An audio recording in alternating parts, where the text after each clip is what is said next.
Oye, la gente poco afilada se encuentra viendo contenido basura todo el día. Así que quédate con nosotros y suscríbete al canal. Hoy estaremos platicando sobre si en efecto Occidente se encuentra en una decadencia, la decadencia de Occidente. Hoy se encuentra con nosotros el doctor Ramiro Arcila Flores y que nos estará compartiendo su perspectiva histórica de largo aliento sobre todo el acontecer actual del caos geopolítico que observamos. ¿Estamos realmente ante una decadencia? ¿Qué es una decadencia? ¿Qué es una civilización? Y todo esto lo estaremos abordando de una manera amena, así que suscríbete al canal, quédate con nosotros, déjanos saber que estás ahí con algún comentario, con un like, apoya la causa del canal haciendo alguna de estas tres acciones, compartiendo, comentando o dándole like o simplemente suscribiéndote. Así que ya lo sabes, presta atención a lo realmente importante y quédate con nosotros. Así que, doctor, coméntanos. ¿Qué es una decadencia? ¿Por qué se habla de una decadencia de la civilización ahora? Antes de entrar al aire, me comentabas que desde el siglo XVI o XV existe este concepto, esta idea. ¿Y por qué es aplicable ahora? Bueno, mira, en el siglo XVI y XVII hubo un pensador llamado Giambattista Vico. Él dijo, o escribió mejor dicho, que todas las civilizaciones y todos los grupos culturales pasan por un proceso en el que nacen, florecen, reproducen y se acaban. No te voy a dar más indicios sobre él porque es muy grande, muy extensa su idea. Te voy a hablar propiamente a partir del momento en que se empieza a hacer más evidente este concepto de decadencia de Occidente. Y este concepto como tal nace en 1918 de la mente de un tal doctor Spengler, quien era alemán, que escribe precisamente un tomo bastante amplio que se llamó La decadencia de Occidente, en el que retoma muchas ideas, tanto de Vico como de muchos autores del siglo XIX, en el que plantean que las civilizaciones pasan por una gran primavera, un gran verano, un otoño y un invierno, y al final una muerte como tal. Eso es lo que se llama la decadencia civilizacional. Y él lo utiliza para aplicárselo a la vivencia occidental, de la cual él era parte por ser alemán. Desde 1918 observaba signos de decadencia. ¿Hay como una especie de señal que nos indique que estamos en la primavera o en el otoño o en el verano? Mira, en realidad es un poco difícil determinar eso porque muchos de esos aspectos estaban vinculados a las estructuras o paradigmas científicos de la época. Ellos tenían descripciones muy amplias acerca de qué sentido era una primavera o qué era un... Pero lo que sí era claro es que lo que ellos entendían como decadencia, como momentos de caída, era una serie de elementos que demostraban que la sociedad en la que ellos estaban viviendo estaba perdiendo su poder y su influencia, su capacidad de acción y decisión. Y aquí el problema para poder entender esto es que para las visiones del presente, para las visiones presentes, para gente como tú y yo que estamos viviendo el aquí y el ahora, el vivo, podemos decir eso del pasado, porque podemos decir exacto, como una especie de visión del pasado, visión histórica, en el cual podemos decir, no, pues sí, esta civilización aquí comienza en este momento su florecimiento, aquí está su decadencia, aquí está su muerte. Pero nosotros no podemos decir lo mismo de nuestra época, porque pues no estamos viviendo en el pasado, ni mucho menos en el futuro. Estamos viviendo en el presente, y en el presente lo que sí podemos percibir es que vivimos una época de crisis. Entonces, no podemos saber si estamos en la primavera, verano, invierno, en esta época. Tendríamos que decir que más que decir si estamos en un verano o en un invierno, tendríamos que hacer una comparación de las circunstancias que han pasado en la historia, y en este caso de la historia de la civilización occidental, y compararlas con lo que estamos viendo ahorita. Podríamos decir, ha habido crisis mucho más complejas que esta, ha habido momentos mucho más difíciles que este. Podríamos incluso predecir que podríamos vivir situaciones mucho más difíciles que ha habido en el pasado. Podríamos decir hasta el momento, como por ejemplo hasta el momento podríamos decir, la guerra más terrible que ha sufrido el mundo occidental ha sido la Segunda Guerra Mundial. Bueno, imagínate una tercera, ¿cómo sería? Sí. Entonces, ahí es entonces cuando viene la idea de este concepto de cuándo son las particulares de una decadencia. Por esta razón, es muy importante decir que esta noción de decadencia de Occidente, de decadencia de la civilización, yo diría que es más propia de la filosofía de la historia que de la historia misma. Es más propio de esa disciplina. Por eso muchos de estos pensadores, como por ejemplo el mismo Vico, Spengler, Huntington, Todd, etcétera, etcétera, y otros más, te da la impresión de que estás leyendo algo que está entre la ciencia política y la filosofía, la historia y la sociología, etcétera, etcétera. Habla de varios aspectos que te pueden dar una visión más comprensiva para poder entender el tamaño del problema al que nos enfrentamos. Oye, pero si estamos hablando de la decadencia de Occidente, creo que es clave definir qué chingados es Occidente, porque estamos hablando y no sabemos qué es Occidente. No sabemos, por ejemplo, si Latinoamérica es Occidente, somos suburbio de Occidente, somos el patio trasero, o hasta dónde llega Occidente, que creo que es parte de un poco de la cuestión actual, ¿no? ¿Qué es Occidente? Sí, qué bueno que lo mencionas. Occidente es una palabra muy compleja que tiene varios referentes. Tiene un referente geográfico, que podríamos decir como el continente europeo. Pero nosotros, cuando hablamos de Occidente, nos referimos a un determinado complejo cultural, y hasta moral, espiritual, que está fundamentado sobre una serie de valores cuyo origen son las ideas ilustradas y que podemos empezar a percibir desde la época del Renacimiento.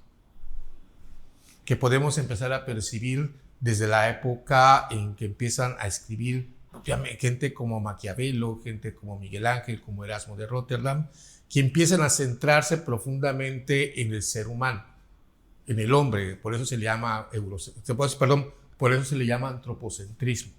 Entonces, ahí podemos empezar a percibir la formación de una noción cultural y civilizacional netamente europea que empieza a darse en esa época y que se empieza a expandir. Se expande con la conquista española, la conquista a Inglaterra de los 13 colonias de América, empieza a expandirse en su visión de lo que es Oriente, etcétera, etcétera. De hecho, lo que nosotros llamamos, lo que los niños y los muchachos aprenden en la escuela y que se llama historia universal, no es más que la visión de los sucesos que han ocurrido en el mundo desde el punto de vista de Occidente y no de toda Europa. La historia universal es occidental. La historia mundial es la visión de Occidente sobre los hechos del mundo, no es otra cosa.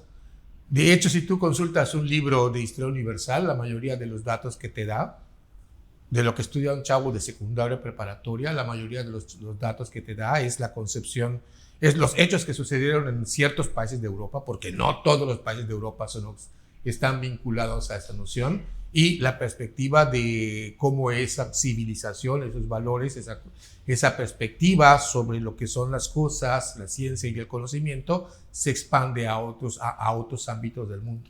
Y para China y para Rusia y para otras regiones del mundo, específicamente esas dos, la historia universal es completamente otra cosa, ¿no? Si es que hay tal. Pues mira, no podría yo afirmar tal o cual cosa porque tendríamos que fijarnos mucho en ciertas épocas que son claves para entender Occidente. Yo creo que en este punto la civilización clave, por ejemplo, momento clave tendría que ser la época de la Ilustración. De hecho, un aspecto importante, claro, sería mezclarlo con otra idea, sería lo que nosotros llamamos posmodernidad, que es precisamente la crítica a los valores que surgen en la Ilustración. Entonces podemos encontrar que existieron reyes como Catalina la Grande que estaba deseosa de trasladar los alcances culturales y civilizacionales de esa grandiosidad europea que nace en la Francia de aquel entonces. O podemos encontrar a Federico el Grande en Prusia, que tenía una gran admiración por la civilización china. Entonces, ese tipo de cuestiones nos habla un poco de la visión que tienen los ciertos grupos sociales europeos, porque aquí es importante también decir que también hay europeos y europeos en esta época.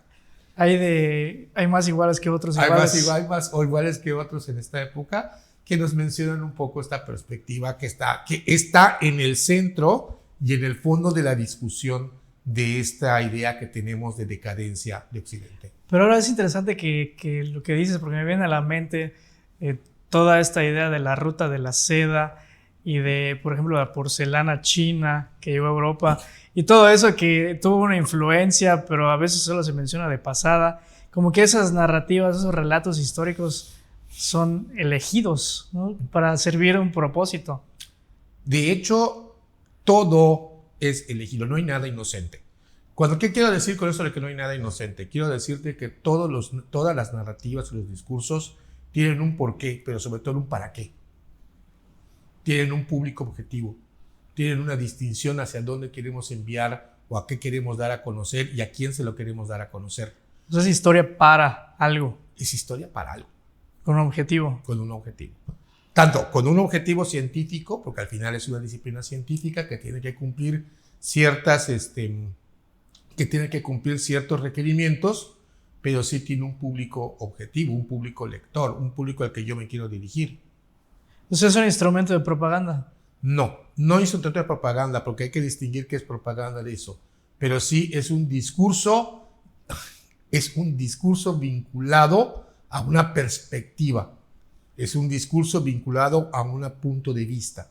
Es un discurso vinculado a un mensaje particular que le quieres llegar a hacer a alguien. Como eso te digo, no existen cosas inocentes. Siempre hay un porqué y un para qué. Bueno, hay un historiador muy famoso en redes sociales que se llama Zunzunegui, que siempre dice que se falsifica la historia. O sea, hay ciertas elecciones de símbolos históricos, de relatos que pues tienen un propósito o tratar de crear un tipo de cultura o identidad.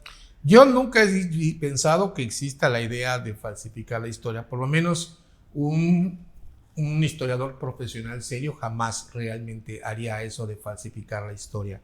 Pero sí es cierto que depende mucho de la perspectiva que tú tengas para analizar los datos que tú tengas para hacer tu estudio, hacer tu trabajo como historiador. Y también depende también de los datos que tengas. Una de las cosas, por ejemplo, es que imagínate que estás hablando de un X conflicto, pero de un lado de los bandos no tienes ningún papel, no tienes ningún registro, ningún documento. Todo lo que tienes es de un lado, de uno de los contendientes, del otro contendiente no tienes nada. ¿Qué es lo que vas a hacer como historiador? Pues vas a ir a donde están los datos, pero eso ya te va a marcar un sesgo porque no tienes la visión del otro lado. Es un poco como lo que decía León Portilla cuando escribió la versión de los vencidos. Ok, o sea, de un mismo acontecimiento depende de qué lado lo observes, es el relato. Por ejemplo, no se me viene a la mente la guerra de Estados Unidos. Aquí tenemos un relato y en Estados Unidos quizás sea otro, ¿no? Por ejemplo, el episodio del Álamo, que tiene ciertas circunstancias o hechos históricos, pero para ellos es así como que, no, David Crockett, y me parece que era el personaje, bueno, no sé cuál era, que era así el héroe, ¿no? Y es completamente ficticio, o sea, creo, ¿no? Bueno, no te podría yo decir hasta qué punto, pero por ejemplo la otra vez estaba yo viendo una serie de materiales audiovisuales en YouTube acerca de una viajera, una francesa, que estaba hablando de la intervención francesa, de cómo lo ven los estudiantes franceses ese evento, que casi ni siquiera es tocado, según vi en educación en Francia, y le daba un dato, la expedición a México. No hablaba del intento de conquista, hablaba de la expedición. O sea, como hasta el lenguaje. Ajá, claro, el lenguaje te permite hacer muchas cosas con respecto a esa perspectiva. El lenguaje te permite, de hecho, es tu herramienta para trabajar y por lo tanto la puedes utilizar como tú quieras, como tú necesites, qué es lo que quieres transmitir. Vuelvo a decirte, no hay nada inocente, no hay nada que no tenga un por qué y un para qué en estos asuntos. Depende mucho de la perspectiva que estés utilizando y a quién quieras llegarle con tu discurso, con tu narrativa, etc. Oye, retornando al concepto, a la palabra Occidente, entonces Me decías que es un tema eurocéntrico, Ujú. antropocéntrico de la ilustración. ¿Y qué significa hoy en día esa palabra? Ok, antes que nada, cuando hablamos de este concepto de Occidente, tenemos que centrarnos en aquellos lugares de Occidente que vivieron esta época, este modelo que básicamente surge de la ilustración. Es un modelo urbano, una visión urbana. Las tradiciones, los ilustrados no vieron muy bien las tradiciones, los aspectos tradicionales. Es una visión muy racional, muy racionalizada, muy racionalista, una visión que casi podemos encontrar sus primeros momentos en los trabajos de Descartes. Es una visión también burguesa, y eso es algo muy importante. Es una visión que además dimana de un grupo social que es de la burguesía, y vamos a encontrarlo no en todos los países europeos, lo vamos a encontrar específicamente en Francia, en Inglaterra, en la Prusia, porque Alemania todavía no existe en la época de la Ilustración, y que va a empezar a extenderse como una visión general de lo que debe de ser, fíjate cómo lo digo, de lo que debe de ser las próximas generaciones, porque los ilustrados no veían tanto su época como lo que veían la esperanza, el futuro, el progresismo, el progresar siempre en línea recta, el futuro que no tiene límites. Ese aspecto también es muy importante porque si retomamos el concepto de Occidente, nos vamos a dar cuenta que es la visión que va llegando a todos los lados del mundo. Es la visión que llega a América, es la visión que llega a América, además no con la conquista, sino que llega a América en el siglo XIX. Los liberales, la lucha de los liberales y conservadores están en México, por ejemplo, están un poco implicados también en esta visión de las cosas. Es la visión que impulsa a los norteamericanos a ir al oeste. Es la visión que impulsa O sea, esta idea de como de el futuro es arriba y adelante, ¿no? Lineal, una flecha, es el progreso. Es interesante eso. Y entonces esa flecha se está cayendo. Mira, te dije al principio que tenemos que entender que cuando Spengler escribió su libro, pues vivía una época terrible. Estamos hablando de un hombre alemán que está viendo caerse al imperio alemán, que está viendo caerse a toda Europa en la vorágine de una de las peores guerras que ha visto la humanidad. Todavía no había pasado la segunda. Por eso se le conoce como la Gran Guerra. Se le conocía como la Gran Guerra. Entonces, en ese momento en que Spengler habla, cuando el imperio alemán se está cayendo y estalla la guerra civil entre izquierdistas y derechistas, cuando estalla todo eso, ese desorden tremendo en el que queda inmiscuida Alemania y también el mundo completo, hay una enorme anarquía social en esa época de querer escapar del dolor, de la destrucción que ocasionó la Primera Guerra. Entonces, para alguien como Spengler, la visión de lo que está pasando es básicamente una visión de decadencia. Básicamente estamos viendo que los aspectos más importantes, los valores más importantes, las conquistas más grandes de los países europeos han sido destruidos por ellos mismos. No se los destruyó otros.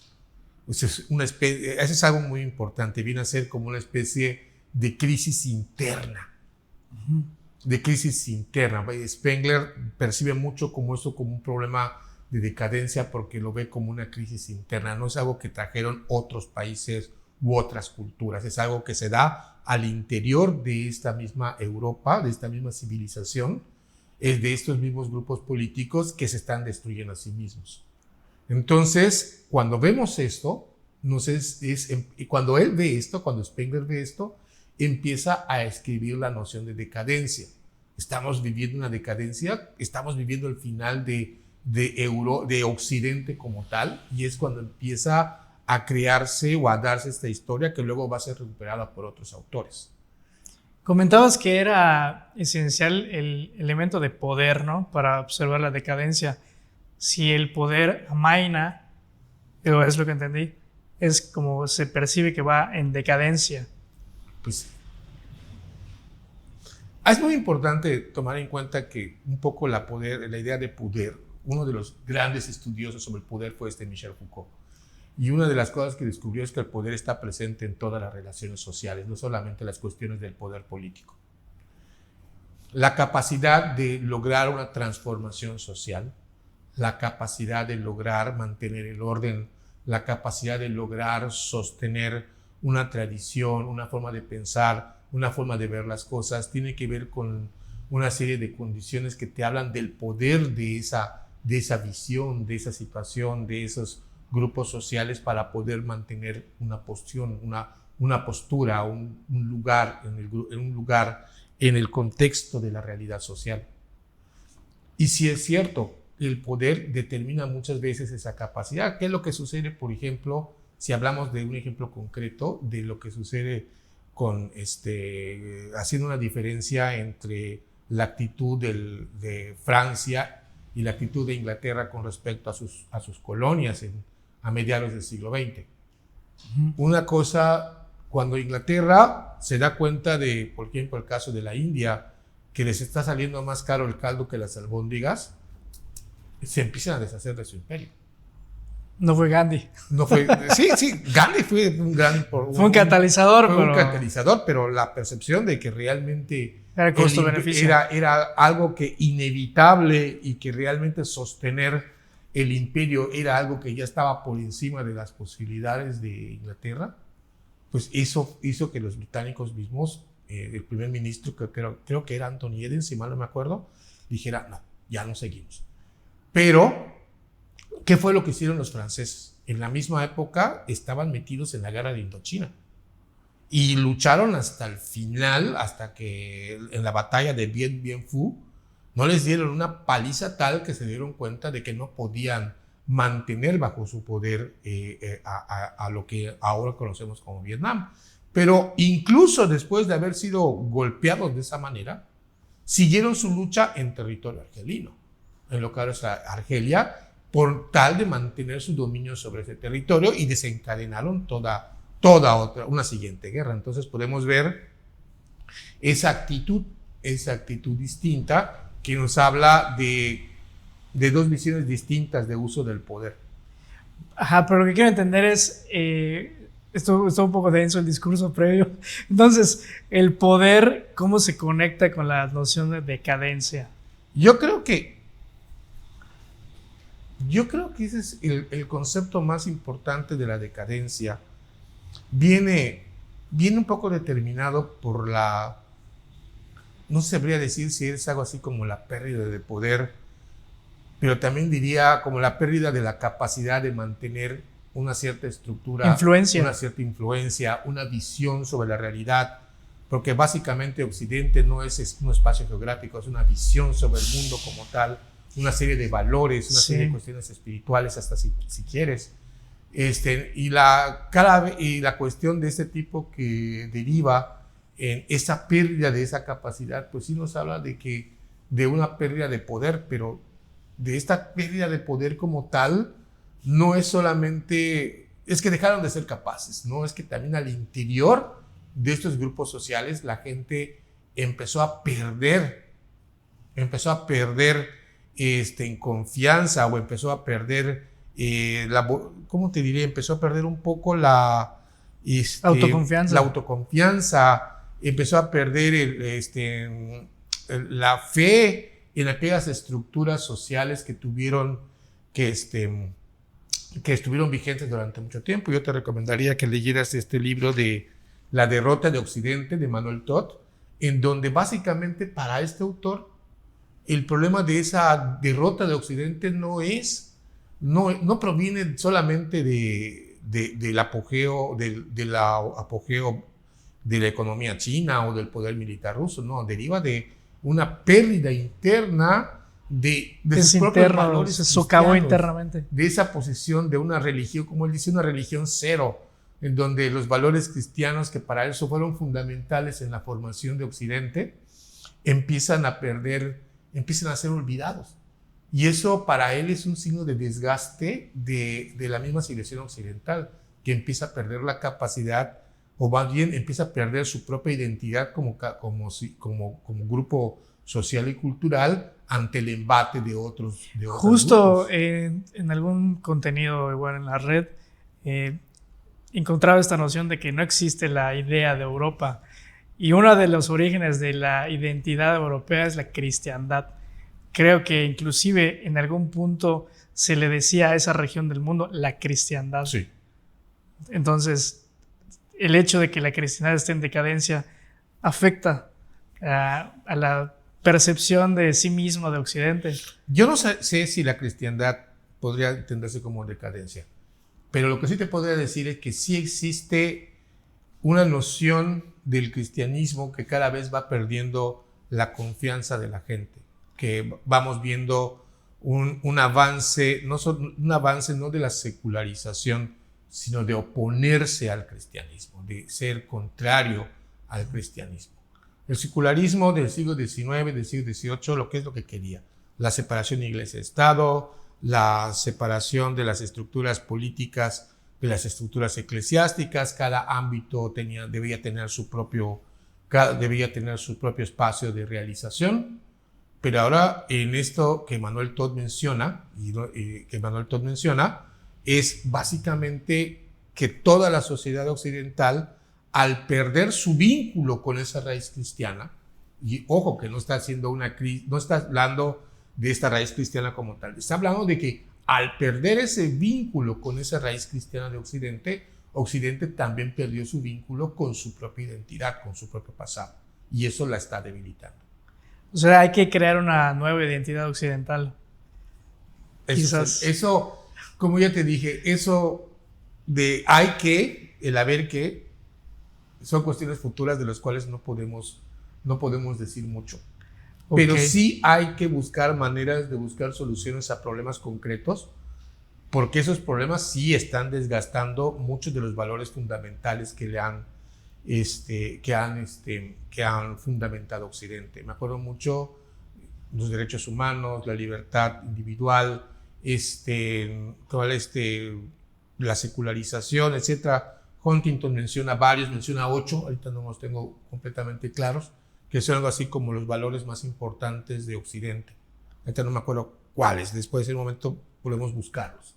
Entonces, precisamente el deterioro en esos valores, el deterioro en la confianza de esas cuestiones, el deterioro en esas cuestiones es básicamente una pérdida de identidad de la civilización de Occidente y por lo tanto es una pérdida ante el embate de otras formas de ver el mundo, que es lo que estamos viendo. Bueno, una de las cuestiones que son muy ricas en este tipo de formatos es que podemos ir un poco saltando y siempre con un hilo de estructura discursiva. Entonces, retornando a la idea de 1918, de la decadencia, no recuerdo el autor que comentaste, pero pues obviamente después de la Segunda Guerra Mundial es cuando se estableció, digamos, este mundo occidental así sólido, institucionalizado. Y pues ese, digamos, no sé si llegamos al pico y cuál ha sido ese devenir que nos haría pensar o imaginar que pudiese ser el caso que estamos ante, no sé si la decadencia, pero una especie de crisis o transformación. Ok, yo creo que podemos hablar de varios momentos en el cual podemos ver estos picos como tales. El más cercano que que me tocó a mí vivir, fue la caída de la Unión Soviética, la destrucción del mundo comunista. En lo particular, ese momento fue fundamental para entender lo que está pasando en nuestros días. Porque mientras existió esa Guerra Fría, mientras estuvo esa ambivalencia entre países comunistas y países capitalistas, mientras estuvo esa postura, hubo una especie de mantenimiento de equilibrio del poder. Y cuando se dieron cuenta en 1962 que había que cuidar el equilibrio con la famosa crisis de los misiles, empezaron de alguna manera ambas potencias y sus respectivos aliados a buscar sostener cómo de alguna manera mantener ese equilibrio como tal para evitar la destrucción total, no solo del equilibrio, sino de los equilibrantes. ¿De acuerdo? Cuando la Unión Soviética cuando cae Rusia y se desarman un montón de países, muchos muchos problemas quedaron sin resolver. Y los países occidentales, con Estados Unidos a la cabeza, se olvidaron un poco, y esto ya es algo que yo pienso, se olvidaron un poco que cuando ocurre una gran situación grave de este tipo, enseguida no pueden quedar los espacios vacíos. No pueden quedar espacios vacíos. Y entonces Foucault es cuando entran ejerce, ¿no? diversos grupos a llenar los espacios vacíos que dejó la caída de la Unión Soviética. Nosotros podemos empezar a ver, por ejemplo, el ascenso, o sea, hay como que ver, por ejemplo, la influencia china. A partir de la caída de la Unión Soviética, la influencia china agarró y empezó a despegar para tratar de ocupar el lugar que había dejado la Unión Soviética. Y eso es algo que tenemos que empezar a ver. Un aspecto muy importante digamos, de esta noción de decadencia es olvidarse de que no se pueden dejar los espacios vacíos, sobre todo los vasos vacíos de poder, porque alguien va a intentar llenarlos. El poder se ejerce, ¿no? Dice Foucault. El poder se ejerce. Entonces, si tú no lo ejerces, alguien más lo va a ejercer. Totalmente.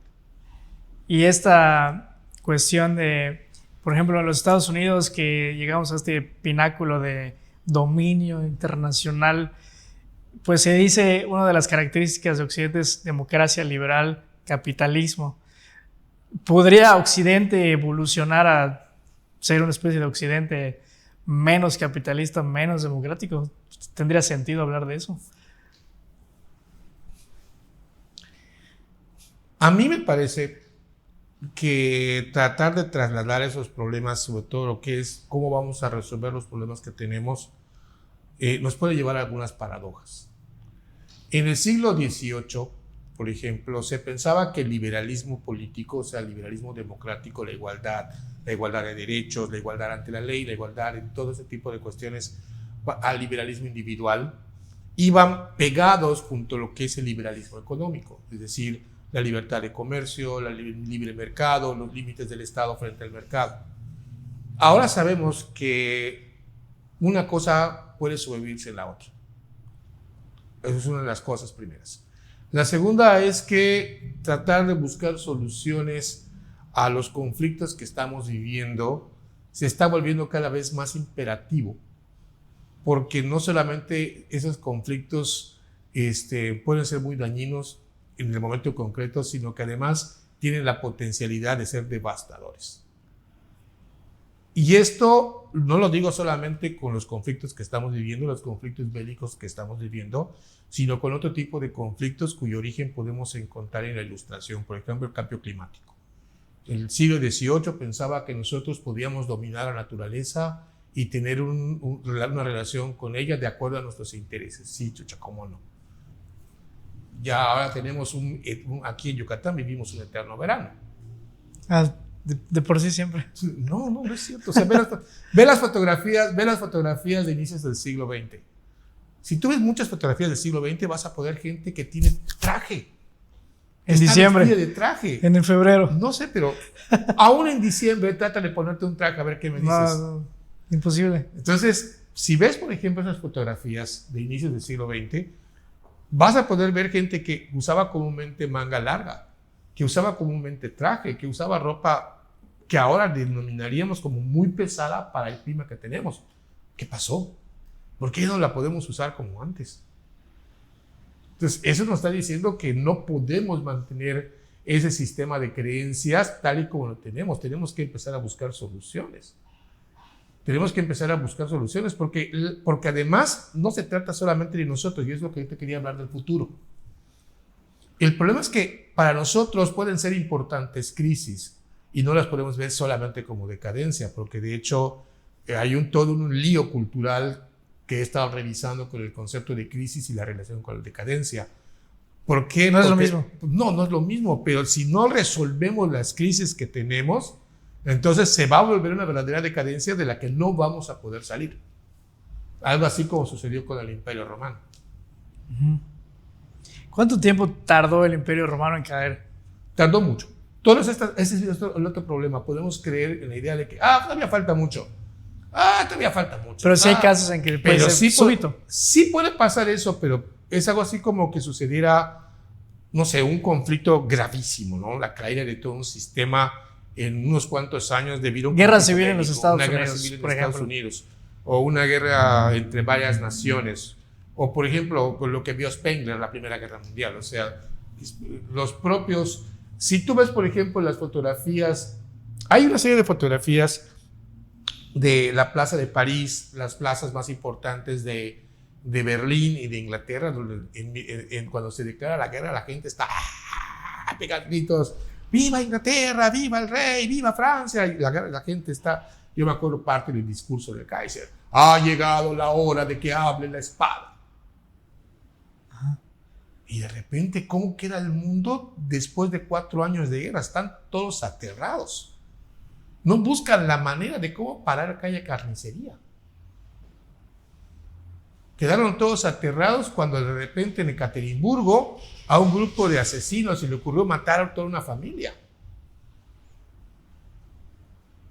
Entonces, este siglo de paz que hemos vivido, por decirlo de una manera, casi un siglo, es atípico en la historia humana. Yo no sabría si era típico, pero yo no le llamaría un siglo de paz. El siglo XX ha sido uno de los Bueno, no siglos sé más de paz sangrientos. que eso es otra cosa, ¿no? Parece que no lo hubiese, pero siempre ha habido conflictos y guerras aquí y allá. Sí. La guerra es una constante. Pero, híjoles, tal vez no esté muy bueno decirlo, pero que tú veas a tus vecinos pelearse no necesariamente te va a afectar a ti. Que tú veas a tus vecinos que le van a prender fuego a toda la manzana y a todo el fraccionamiento, es otra cosa. ¿Qué quiere decir esto? Que muchas veces los conflictos, dependiendo de su importancia, pueden ser más o menos dañinos para Occidente, dañinos para todo el globo.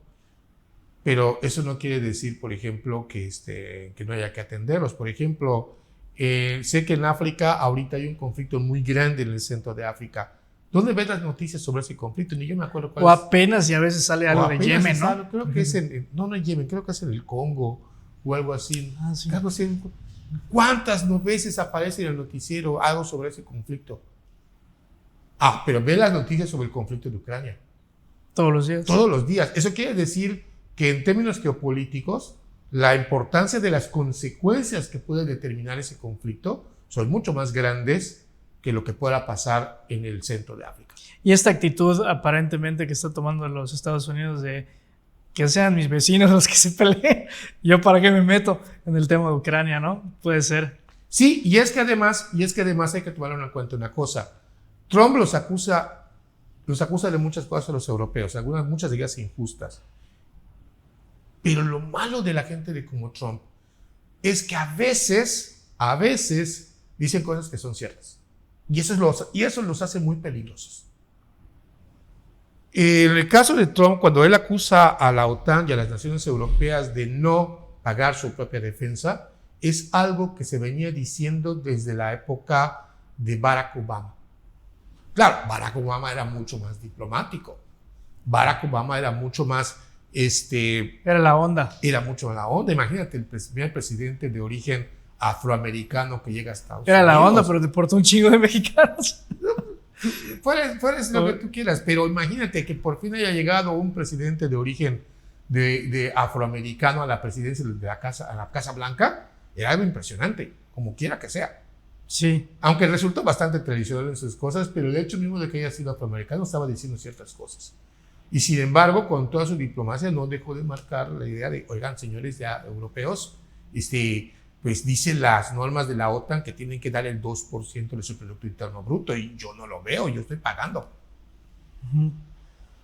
Y eso se siguió haciendo como tal hasta que vino este señor que además de que no tiene pelos en la lengua, no tiene como que mucho sentido ético para hacer las cosas y de repente dijo, bueno, señores, si ustedes no cooperan, yo dejo, y lo dijo en su campaña, ¿no? Puedes buscar los periódicos y no está engañado nadie. Si ustedes no hacen lo que deben de hacer y pagan su propia defensa, yo voy a dejar que los rusos hagan con ustedes lo que quieran.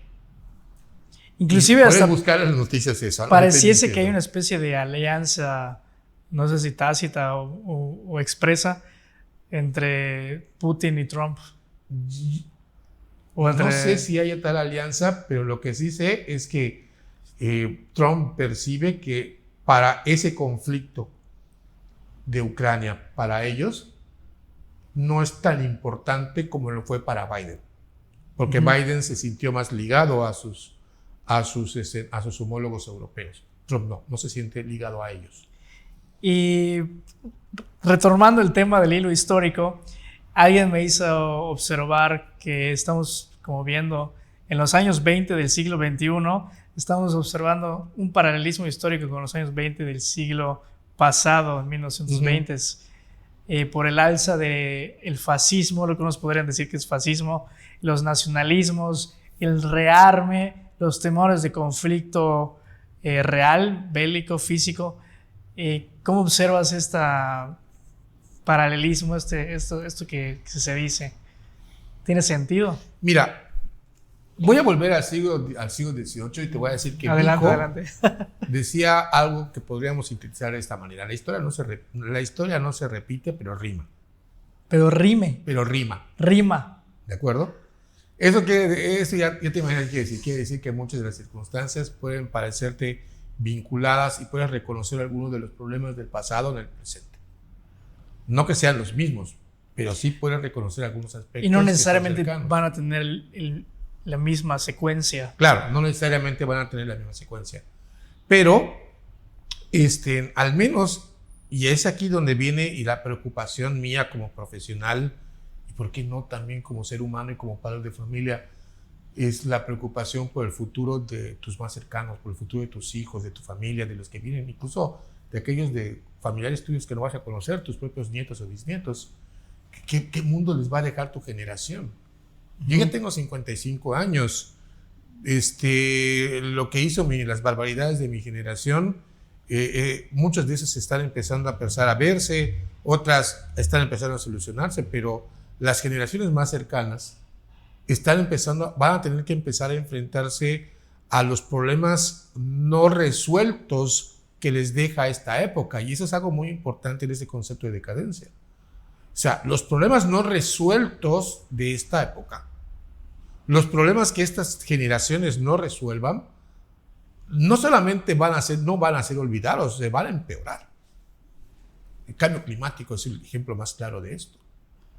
Y cuando eso suceda, si no hay una toma de conciencia general acerca de reconocer las necesidades y reconocer también los aspectos fundamentales que la Ilustración nos trajo, los aspectos fundamentales de esta civilización occidental que tenemos que rescatar, porque también Occidente ha tenido muchos errores, pero aquellos aspectos que hay que rescatar y hacerlos todavía reales y decidir en base a ellos, es fundamental que tengamos que hacerlos y resolver en realidad muchos de estos problemas. Lo que pasa es que existe cierta molicie en muchas de estas cosas porque, por ejemplo,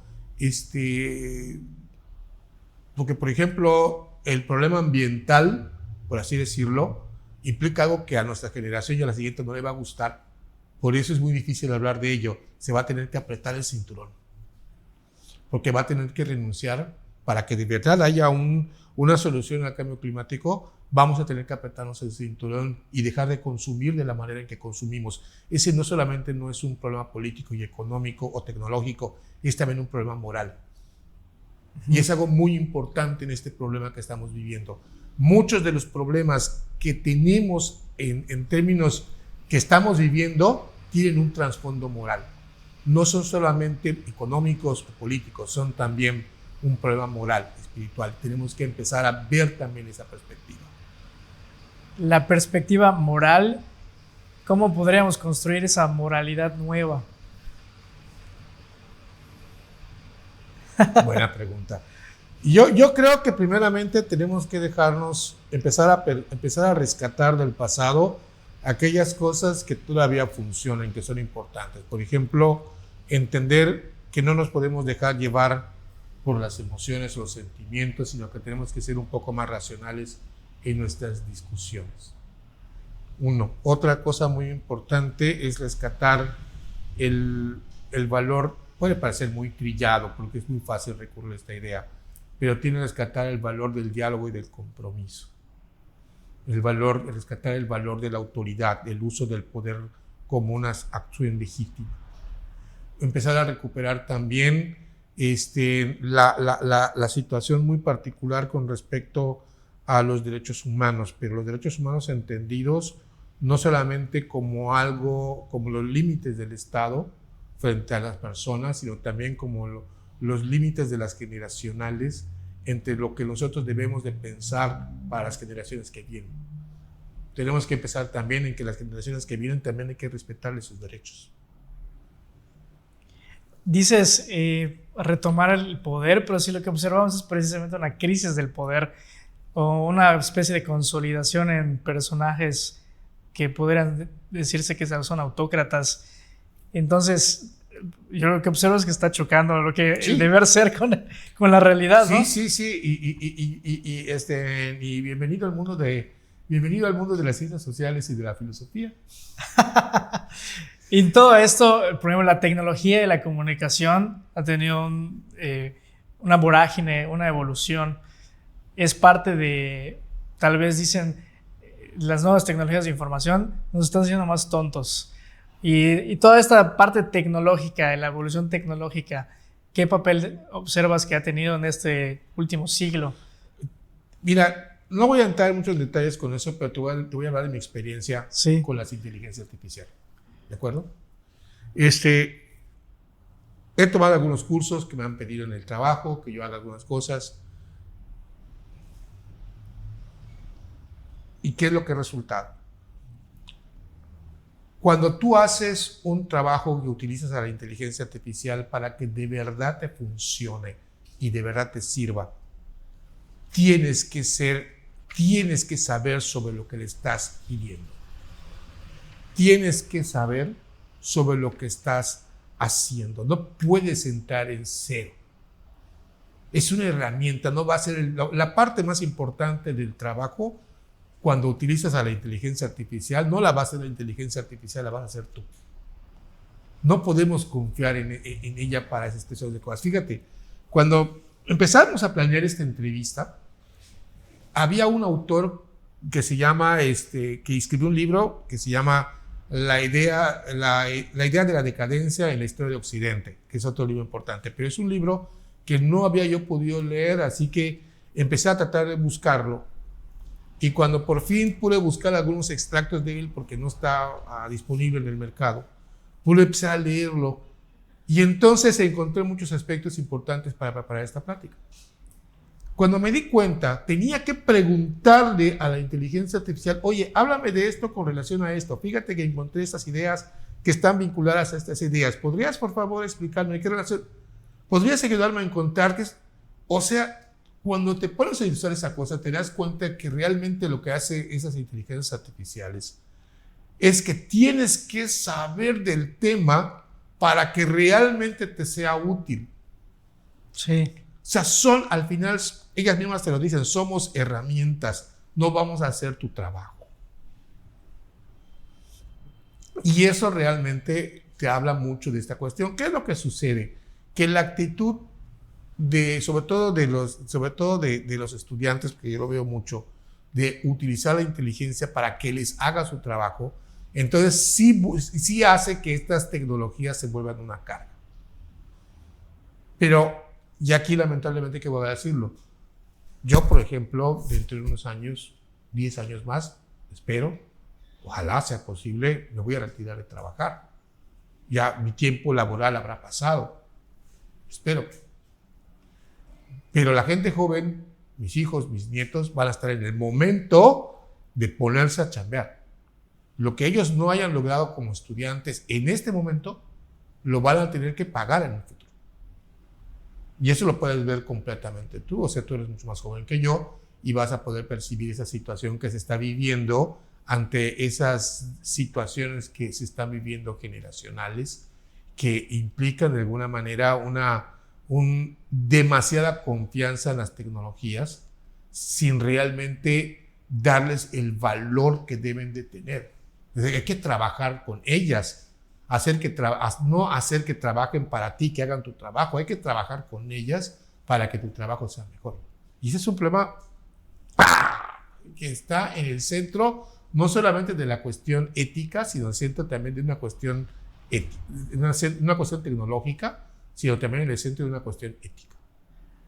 Oye, retornando a este punto de la decadencia de Occidente y un poco introduciendo este tema de la idea del Estado-Nación. El Estado-Nación creemos que es algo inamovible, que siempre ha estado, pero no es el caso. Y pues ahorita con las nuevas tecnologías de información se dan como comunidades nuevas, ¿no?, en la red, y cierto tipo de identidades novedosas que precisamente es un poco, me parece, las crisis de comunicación, de entendimiento, de diálogo, que hay ciertas comunidades que están en su propia burbuja y que podría haber una especie de evolución de una especie de ente político, comunidad que esté en la red, pero que tenga territorio o que no. O sea, todo esto caos que se está como sacudiendo el mundo, aparentemente. Y pues podría ser el caso que empecemos a observar otro tipo de entidades políticas. No sé cómo lo ves. Yo realmente nunca me he hecho esa pregunta porque al final soy un usuario viejo de Facebook. Ajá. Así te lo digo. O sea, alguna vez escuché un comentario que la gente que utiliza Facebook es gente de cierta edad, gente ya grande. Ahorita lo que está de moda es X, Instagram y otros más. Yo realmente he podido, lo más que te puedo decir es que he utilizado esta aplicación, ¿cómo se llama? La china, TikTok, como medio educativo para que me hagan y me expongan un tema, pero o para pasar el rato, pero nunca la he utilizado para exponer ideas mías o para exponer ciertas cosas. Creo que este tipo de cuestiones que tú mencionas, dada mi experiencia, van a ser cada vez más propias, que son propias de generaciones nuevas, de generaciones que tendrán a partir de los 40, 45 años para abajo, y que están buscando formas nuevas de expresarse y de identificarse con estas perspectivas nuevas, un poco alejadas de lo que fue el mundo anterior. Ahí sí es un tema muy complejo, muy complicado, porque para mí mismo, dada mi poca experiencia con esas comunidades, porque yo no me siento adscrito a ninguna, ni siquiera le atiendo mucho mis feos, solamente lo hablo para reírme de las cosas que dicen allá. Pero sí te puedes dar cuenta que existen ciertas cosas, ciertas ideas, ciertas constantes que identifican a las personas mucho más de lo que puede identificarse con la vida fuera de las redes. Sí. Y eso es una característica del mundo que estamos viviendo. Cuestiones que además, y aquí es importante verlo, que con la pandemia, con el encierro, se hicieron cada vez más fuertes. Hay un aspecto muy importante de que la vida digital tiene un antes y un después del COVID. Y eso es fundamental para entender o para ampliar un poco más en tu pregunta. Sí, hay una tendencia fuerte a crear identidades, a crear relaciones digitales, a crear vínculos con otros grupos, a formar comunidades desde las redes, pero no en el mundo real. Okay. Y eso no tenemos una forma de decir, ¿es bueno o es malo?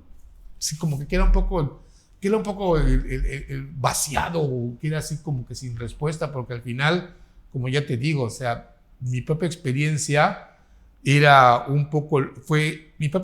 cuando yo tenía tu edad, era una cuestión lúdica. A mí me tocó la época del Mirk, no sé, sí. La idea del Mirk. Entonces, yo mamá entraba al Mirk a decir barbaridades, y lo único que lograba era que me voten.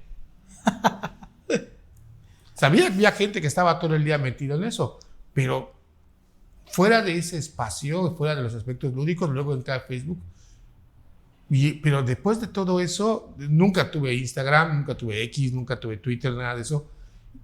¿Qué más te puedo comentar? Al final de muchas de esas cuestiones, esas nuevas comunidades que se están formando a través de las redes sociales, que se están vinculando con otras personas porque encuentran afinidades que no pueden encontrar en la vida real, en la vida fuera de las redes, pues te pone a ti a pensar un poco en aquellas cosas que hay que fomentar y aquellas cosas que hay que evitar.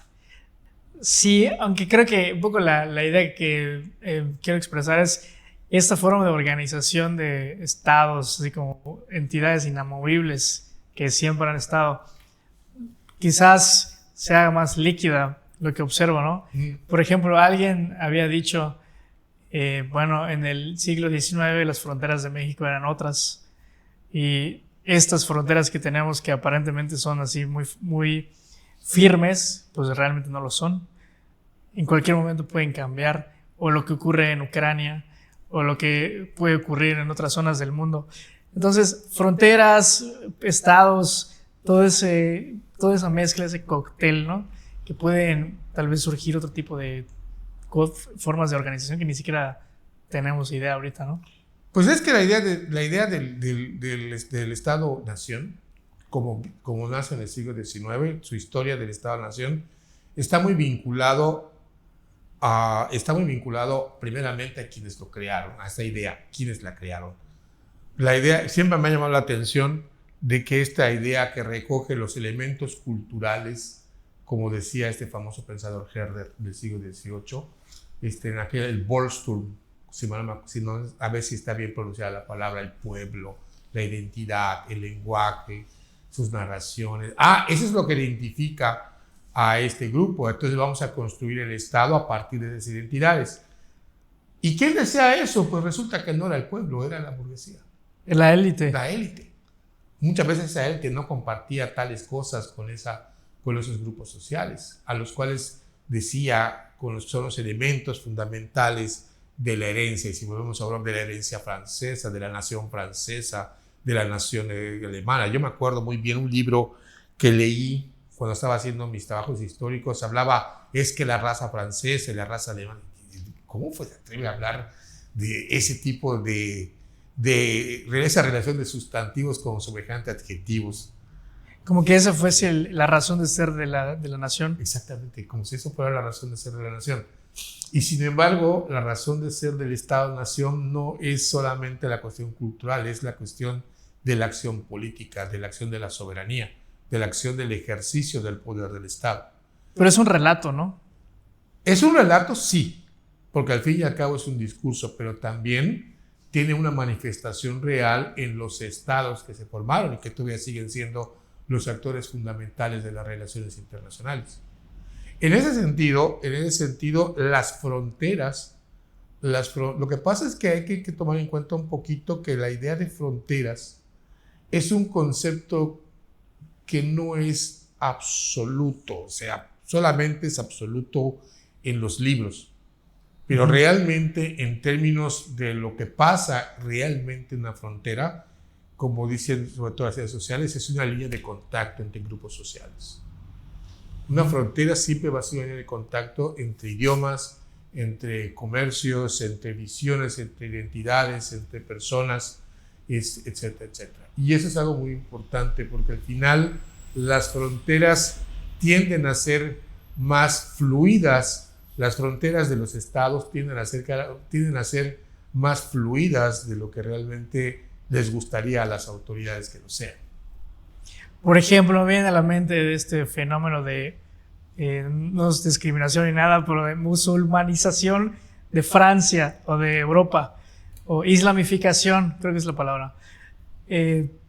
Pues podríamos estar observando el fin de la cristiandad, el inicio de una nueva especie de Estado-nación. Cambiaría esta idea de nación francesa porque tal vez el 90% sean musulmanes. Ok, ve tú la historia del siglo XIX. ¿En dónde estuvo mayormente la mayor parte del territorio de los territorios del imperio colonial francés? ¿Hasta dónde expandió sus fronteras? Todo el norte de África. Ya me lo querían venir de acá. Bueno, sí vinieron. Sí, llegaron. Todo el norte de África, y el norte de África era fundamentalmente musulmán. Sí. Ellos, en ese sentido, podemos decir que desde el punto de vista histórico, ellos fueron los que abrieron y expandieron su frontera a esos grupos. Que esos grupos hayan empezado a llegar de alguna manera a Francia, en el caso francés, no tiene nada de extraño. Hay una historia colonial que te habla acerca de esa apertura, de esa relación, y que de alguna manera vinculó al Estado-nación francés con esa identidad que no era la propia. Pero sí es claro que esa identidad es otra identidad. Sí, completamente, pero una cosa es que sea otra identidad y otra cosa es que le hayas abierto la puerta. Ya. Son dos cosas muy distintas, lo que tú quieras, pero en el siglo XIX y hasta mitad del siglo XX, esas naciones, manteniéndolos en sus propios imperios en Europa, en África sobre todo, le abrieron las puertas a este asunto. Que ahora se tenga una manera distinta, que ahora la cuestión de la inmigración y la inmigración esté vinculada a la pobreza, esté vinculada a la miseria, a los conflictos en sus terrenos, en sus tierras, pues hay una parte muy importante de responsabilidad de parte de los países imperialistas, de parte de los países europeos, porque muchos de los problemas que hay todavía en los países africanos fueron dejados a estas. Parte de estas crisis de Occidente, entonces, sería este choque de identidades entre Oriente, por llamarlo de alguna manera, y valores occidentales dentro de Occidente. Sí, totalmente. Ese sería un poco la herencia de por qué las críticas al multiculturalismo de parte de autores como Huntington en el choque de civilizaciones. Ah, wow. Ese sería el punto de partida. O sea, al final, cuando Occidente abre o se extiende, porque no es que se abre, se expande hacia Occidente se expande. Expande sus fronteras hacia los países africanos, hacia otras identidades. Pues hasta Japón es Occidente. Sí, Japón es occidental. Y aquí es importante, Japón es una forma de Occidente porque adoptó la tecnología, adoptó la forma de vestir, pero no adoptó completamente la identidad. O Corea del Norte. Perdón, más que Corea del Norte, Corea del Sur. Perdón, Corea del Sur, como tú dices. Adoptaron muchas cosas de Occidente, la tecnología, la economía, la visión del mundo, pero no adoptaron todos los aspectos y valores y tradiciones de Occidente. Es una occidentalización el hedonismo, ¿no? Que ellos querían. El hedonismo, ¿no? Pues el hedonismo siempre ha estado presente en todas las culturas. Ok. Ahora, el hedonismo que estamos viviendo, las formas de hedonismo de nuestros días, están vinculadas a una cuestión muy económica. El hedonismo de ahora es muy consumista. Es impresionantemente consumista. Sí. Instagram. OnlyFans. Es impresionantemente consumista. Oye, está muy interesante esta última parte que estás comentando de cuán líquido puede ser entonces la idea de nación. Entonces, sé que parecía ese caso de historia, pero a lo mejor puedes retomar un poco. Entonces, ¿qué es lo que sí es el Estado-nación? Un relato, un símbolo. Por ejemplo, en México escuchamos los niños héroes, Benito Juárez, la bandera. Todos esos constructos mentales son ¿eso es lo que es una nación? No, definitivamente la historia mente se lo da y explica los hechos del pasado a través de los registros. La nación está más cercana a un concepto que del cual no hemos tocado ahorita, que es el de la memoria histórica. No más que de la historia, está más cercana a un concepto de la memoria histórica. Pero de la historia elegida.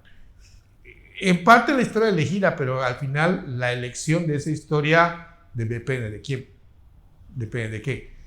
Cuando tú me hablas de la nación, depende mucho más que de la historia como disciplina que construye un texto acerca del pasado, depende mucho de cómo un grupo social viva su propio pasado, recuerde su propio pasado, se relacione con el pasado.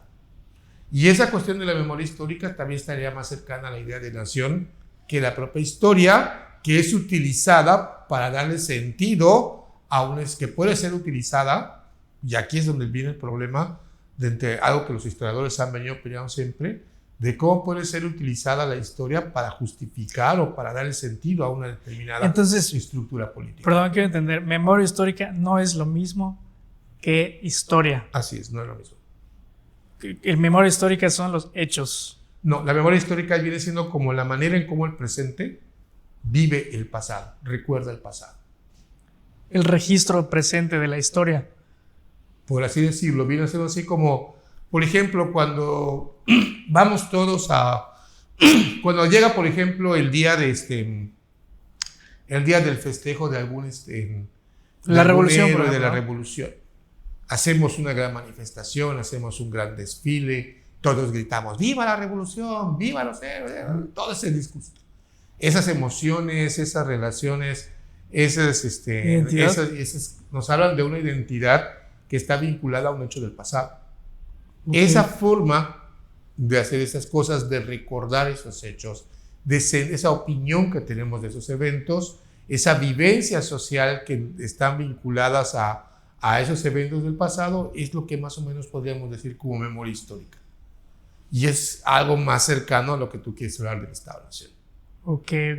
Y hablando de nuestro Estado-Nación, un poco antes de ir cerrando, ¿cómo observas en todo este cóctel que hemos estado platicando, pues la posición tan vulnerable, a mi juicio, de México?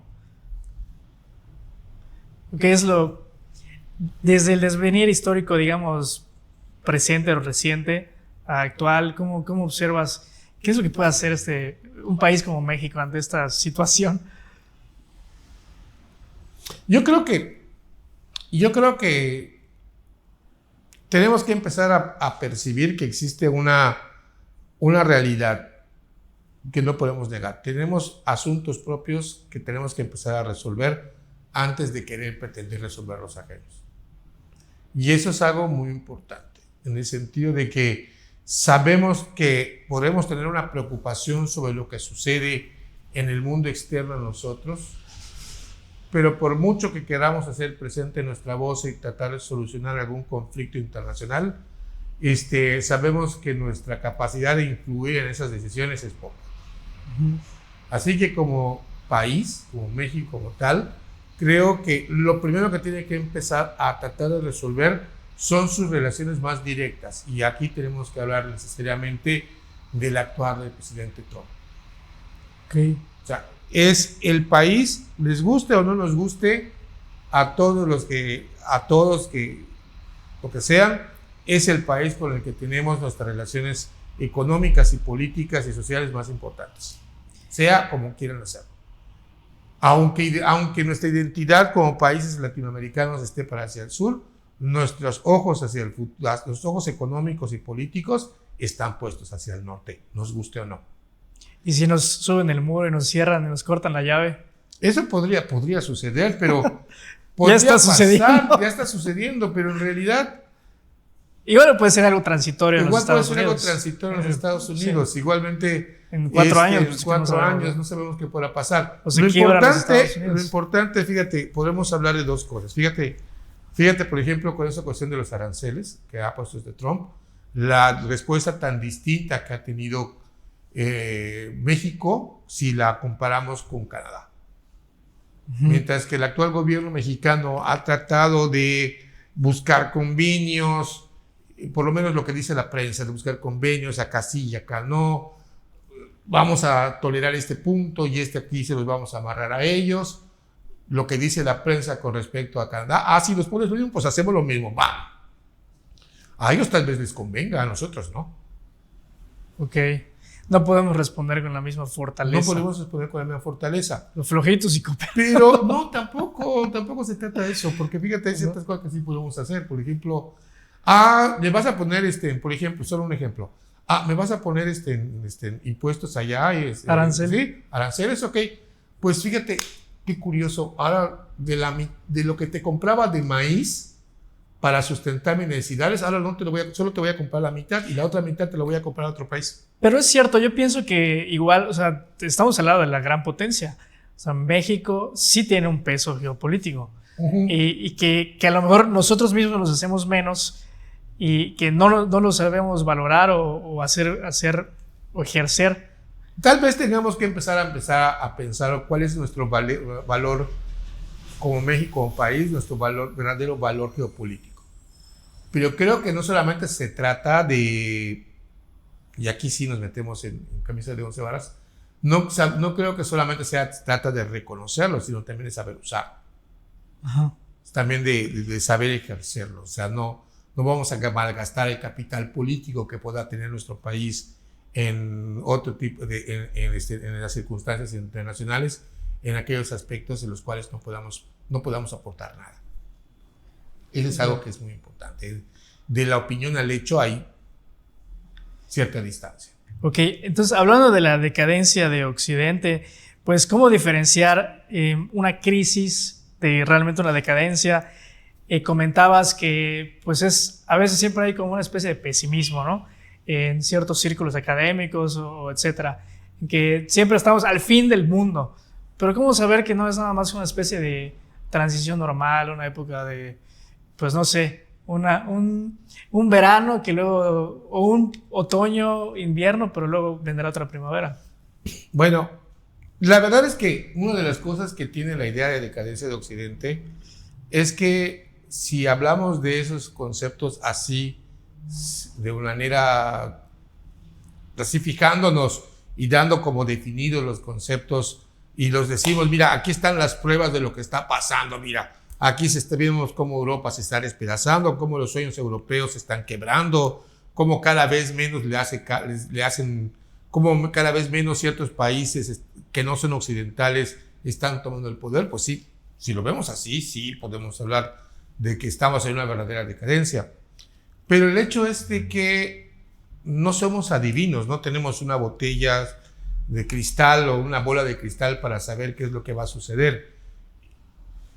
Tal vez la diferencia más importante sobre esta visión, que tiene que ver sobre la diferenciación entre lo que es una crisis de una cuestión de decadencia, tal vez tengamos que empezar a verlas un poco en la historia. Empezar a fijarnos en aquellos trabajos, en cuestiones de trabajo de historia que nos empiecen a mostrar qué fue lo que sucedió, porque además, permíteme recordarte algo que te había dicho al principio, que estas cuestiones de la decadencia de los imperios, de la decadencia de las grandes naciones, no se dieron de la noche a la mañana, sino fueron procesos muy largos. Uh-huh. Así que oportunidades para evitarlo, oportunidades para solucionar los problemas antes que se vuelvan peores, las hay. Dicen que una crisis es sinónimo de oportunidad. Una crisis es sinónimo de oportunidad. Estamos entonces ante ella. Ahora también hay que reconocer que muchos de los problemas que vivimos en nuestros días no se trata de buscar la mejor solución que tengamos aquí en la cabeza, ¿no? Sino ahí sí vamos a tener que buscar cuál es la mejor situación realista que podemos obtener sobre ciertas cosas. Habrá soluciones a algunos problemas que no nos gusten, como cuando te hablé, por ejemplo, del cambio climático. Uno de los primeros elementos de las soluciones definitivas del cambio climático es que tenemos que apretarnos el cinturón, porque no podemos seguir consumiendo de la manera en que estamos consumiendo. Esa es una cuestión muy importante. O sea, depende mucho de las soluciones que tengamos. En segundo lugar, pues hay que tener también una consideración, y ahí te hablas de la memoria histórica, también sería bueno entender que tenemos que reconocer los aspectos positivos que ha dado Occidente. Una de las cuestiones que más me ha llamado de la cuestión de estos actores que han criticado la civilización occidental es que acusan a Occidente de esto, acusan de lo otro, lo acusan de aquello, de las conquistas, de esto, de lo otro, de las opresiones culturales, de la esclavitud, de todas aquellas cuestiones que pasaron en la historia, pero no hablan también de que con el paso del tiempo la misma civilización occidental se ha reconocido sus propios errores y los ha logrado salvar, los ha logrado brincar, los ha logrado de alguna manera resolver. Innovación. La innovación. Es parte de Occidente, es parte de en Occidente. teoría. Sí, es parte de Occidente. Y no solamente es la innovación tecnológica. Porque muchos hablan porque ahorita estamos acostumbrados a escuchar de la palabra innovación y siempre pensamos en tecnología. Pero realmente tenemos que empezar a pensar en cierto tipo de innovaciones sociales, de innovaciones éticas, innovaciones morales que tienen que empezar a ver de una forma nueva problemas problemas que muchas veces son antiguos, pero que ahora se están presentando y ya están haciendo cada vez más fuertes. Porque hay algo que sí es importante. El no hacerle caso a los problemas que estamos viviendo solo los vuelve más graves. Ok. No es que con el paso del tiempo se va a resolver, no es cierto. Una de las cosas que nos ha enseñado el paso de la historia es que aquellos problemas que no se resuelven solamente se empeoran. Oye, antes de ir cerrando, y la verdad es que ha sido una plática muy rica y me ha expandido la cabeza de sobremanera, pues no sé con qué lo quieres cerrar, con qué nos vamos, qué es lo que no te he preguntado, cuál sería tu último comentario. Pues mira, una de las cosas que más me gustaría platicar contigo es, ya cerrando la situación, es un poco tratar de entender, cerrar lo que ha pasado en las últimas décadas, ¿no? Como un ejemplo de por qué es importante cerrar bien los problemas y solucionarlos. Podemos tomar como ejemplo lo sucedido después de la caída de la Unión Soviética. Para mí es muy importante esto porque marcó un antes y un después en la historia de Occidente como tal. Cuando muere la Unión Soviética y se disuelve la Unión Soviética, se cae el Pacto de Varsovia, la Unión Soviética, lo que era la Federación Rusa, cayó en una situación de miseria astrosa. Cayó en una situación de desesperación social y económica espantosa. Fue una época, la década de los 90 y principios del siglo, los primeros años del siglo XXI fueron tremendos, terribles para esta nación. Si tú ves las noticias de esa época, vas a los periódicos, te puedes dar cuenta del surgimiento de las mafias rusas, el surgimiento de los nuevos ricos en Rusia dedicados a comprar y vender lo que quedaba del Estado soviético. Incluso se hizo esta famosa película de Nicolas Cage, había un como traficante de armas, ¿te acuerdas de ella? Ah, sí, pero no me acordaba que tenía relación con el... Claro, ¿de dónde saca toda su mercancía? De los enormes depósitos de la Unión Soviética. Y creo que, si mal no recuerdo, está basado en un hecho real. Entonces, todo eso de alguna manera nos habla de ese olvido de parte de Occidente. Ya ganamos la Guerra Fría, podemos sentarnos a pasarla bien, ¿no? ¿Se acuerdan cómo era la época de Clinton? Fue la época de Clinton en los años 90, fue una época de gran holgura, sí, ganamos la Guerra Fría. Unipolaridad. De unipolaridad, podemos disfrutar nuestra victoria, abran las botellas de champaña. Bueno, y mientras tanto, la Federación Rusa vivía en una situación terrible. ¿Qué fue lo que pasó? Pues ante la falta de apoyo de parte del Occidente que esperaba la población de la Federación Rusa de poder reconstruir su economía y de vincularse de una manera nueva, progresiva, distinta, de un desarrollo que realmente fuera verdaderamente creativo, pues los rusos agarraron y se fueron a lo más profundo de su DNA político y eligieron a Vladimir Putin. Eligieron a un zar. Y aquí es donde, cuando pasa eso, nadie le hizo caso a la Unión Soviética, nadie le hizo caso a esa decisión, porque pensaron de que, bueno, ahí lo eligieron a él, ¿eso qué significa para nosotros? Seguramente no van a salir de sus líos hasta que pasa el tiempo y empiezan a ocurrir los problemas derivados precisamente de la recuperación del espíritu, de ese espíritu político y nacional que trajo Vladimir Putin a la Federación Rusa. Entonces, ahí es un ejemplo muy claro de que no podemos permitir darnos el lujo de que esos problemas no se solucionen. Nos urge solucionarlos, aunque de alguna manera implique que, por lo menos en nuestra generación, implique, como te dije, no es justo para mi generación, no es justo. No, es que sí, pero como te dije antes, muchas veces... Así como los papás en casa, y nosotros a qué hora. Sí, pero es que fíjese que es otro problema, porque muchos de estos problemas no vienen porque nosotros los hayamos causado, vienen porque otras generaciones se han deslindado hicieron lo que problemas. Hicieron en ese momento. Claro, pues cuando pasó lo que te estoy comentando, yo tenía 20 años. Entonces, obviamente, era otra generación la que estaba gobernando, la que estaba tomando esas decisiones. Pero los que están viendo el peligro de lo que está pasando, como por ejemplo en Ucrania, es mi generación. ¿Qué va a pasar en el futuro? Lo que pasa es que los problemas que no se resuelven en un momento determinado solo se van empeorando y las soluciones entonces, así como se van empeorando, las soluciones cada vez son más dolorosas. Pues muchísimas gracias, doctor Ramiro Arcila Flores, por estar aquí, por esta conversación. Ha sido exquisita, espero que tú también la hayas disfrutado.